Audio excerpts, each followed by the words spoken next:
kufunga zinawafunga maadui wako wote ambao unawajua na wale usio wajua. Ndio maana Yesu akasema kwamba umbariki anaye nasema usimchukie mtu ambaye anafanya nini? Usilipize kisasi. Usifanye vita ya jino kwa jino. Maana wewe hupigani kwa jino wala kwa kisasi, ila unapigana kwa funguo ulizopewa.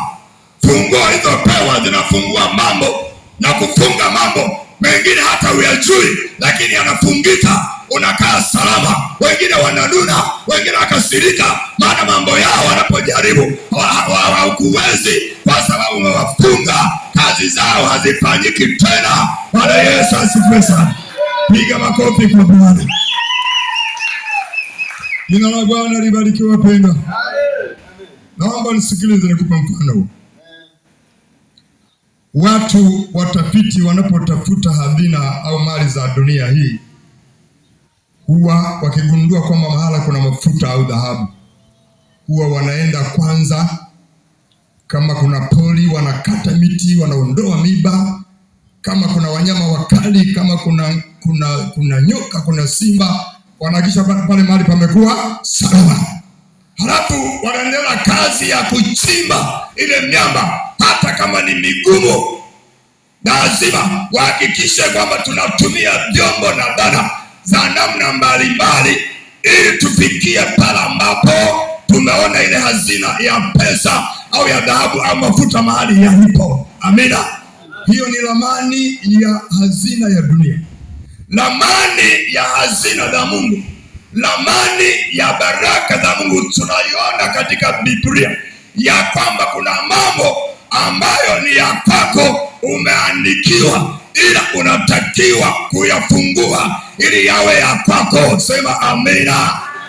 Lakini pia pamoja na hayo, pale mahali palipo na yale mambo ya kwako yanayokuhusu, kuna miba na michongoma na nge na nyoka. Yesu anaposema nimekupa mamlaka ukanyega nge na nyoka, maana yake kwanza sio nyoka hawa wa kawaida, lakini ni mitego ya shetani ambayo imeinuka ili kukuzuia usikutane kila ambacho Mungu amekuwekea mbele katika maisha yako, maana alikujua kabla hujazaliwa.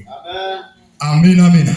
Ndio maana nchi ya ahadi, wakati wana wa Israeli walipoambiwa waiendee, kabla wajafika walikutana na jangwa lenye nge na nyoka, jangwa la lisilokaliwa na watu, jangwa lenye uvuli wa mauti. Maana yake ilikuwa inabidi wapite kwanza katika lile jangwa.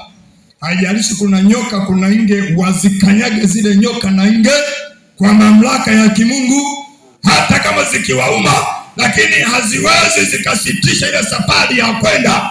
Halafu akivuka lile jangwa, ndipo waingie nchi ya ahadi. Sema amina.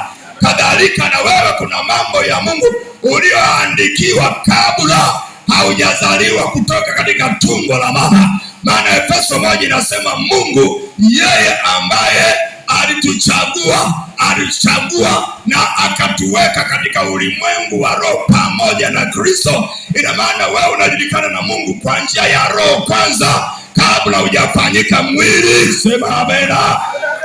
Mungu akasema na tufanye mtu kwa sura yetu na kwa mfano, huyo ni mtu wa roho.